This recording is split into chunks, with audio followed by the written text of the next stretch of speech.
ये सिर्फ हमारे भारतीय जनता पार्टी के हाईकमान ही बता सकेंगे। जो चर्चा चल रही है उसमें हम लोग सम्मिलित नहीं। सर, मुख्यमंत्री का नाम कब तक तय हो पाएगा सर? ये सिर्फ हमारे भारतीय जनता पार्टी के हाईकमान ही बता सकेंगे।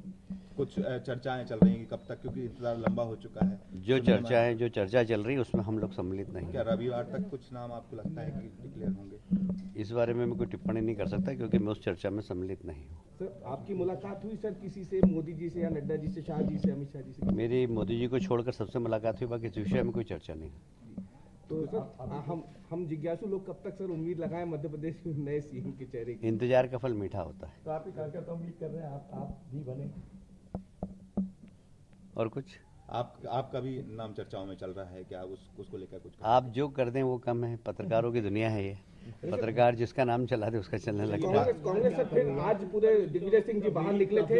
ईवीएम पे सवाल उठाया सर। दिग्विजय सिंह जी ने ईवीएम पे कालिक पोती है और भूपेश बघेल जी कहते हैं कि ईवीएम का नाम लेते ही बीजेपी वालों को मिर्ची लग जाती है। देखिए, ऐसा है कि जब उनका बेटा चुनाव जीतता है तो वो ईवीएम अच्छा है। जब वो हिमाचल प्रदेश में जीतते हैं तो ईवीएम अच्छा हो जाता है। जब वो कर्नाटक में जीतते हैं तो ईवीएम अच्छा होता है। मैंने परिणाम वाले दिन ही ट्वीट कर दिया था कि अब ईवीएम की बारी है, बेचारे ईवीएम का क्या होगा। तो मुझे मालूम है कि कांग्रेस हारती है तो वो अपनी कमियों को नहीं देखती है, वो ईवीएम पे दोष लगाती है। कैडर में पार्टी 3 दिन का लंबा समय नहीं हो गया, अभी तक डिसाइड नहीं हो पाया कौन बनेगा। नहीं, कोई संविधान के अंदर है क्या ऐसा कितने दिनों में बन जाना चाहिए? हमारी जब अनुकूलता होगी तब पार्टी तय कर देगी। अभी पार्लियामेंट भी चल रही है और बहुत सारी चीजें एक साथ चल रही है। एक लाडली बहना को लेकर आपका बयान बड़ा सुर्खियों में रह रहा है कि आप लाडली बहना से ज्यादा क्रेडिट मोदी इफेक्ट को दे रहे हैं। उसको थोड़ा क्लियर करिए। उसके मायने कहीं निकाले जा रहे हैं कि आप एंटी शिवराज सिंह चौहान है ऐसा? देखिए, ऐसा है कि राजस्थान में भी हम जीते, वहाँ लाडली बहना नहीं थी। हम छत्तीसगढ़ में भी जीते, वहाँ भी लाडली बहना नहीं थी। मध्य प्रदेश में हम जीते, वहाँ लाडली बहना थी। पर एक व्यक्ति तीनों जगह था जिनके नेतृत्व में चुनाव हो रहे थे, वो नरेंद्र मोदी जी।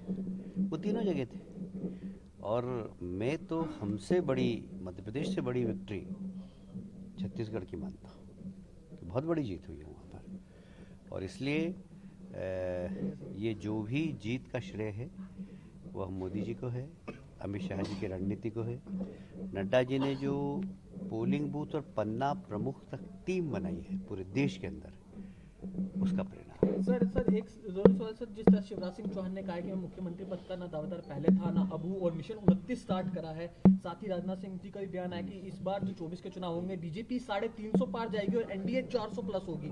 उसको लेकर क्या कहेंगे इन दो सवाल से? बिल्कुल सही कहा। राजनाथ सिंह जी ने कहा है कि एनडीए 400 प्लस होगी और शिवराज जी ने जो कहा वो भी बिल्कुल ठीक है। हम शिवराज जी के पीछे सब लोग मिलकर 29 सीट लाएंगे मध्य प्रदेश की। सर छिंदवाड़ा के लिए क्या प्लान रहेगा जी? कमलनाथ जी दिल्ली चले गए।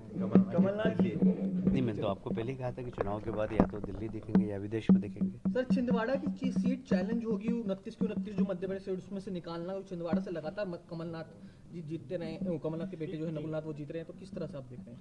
वो प्लान आपको बता देंगे क्या? नहीं जीतेंगे हम, बस प्लान नहीं बताएंगे।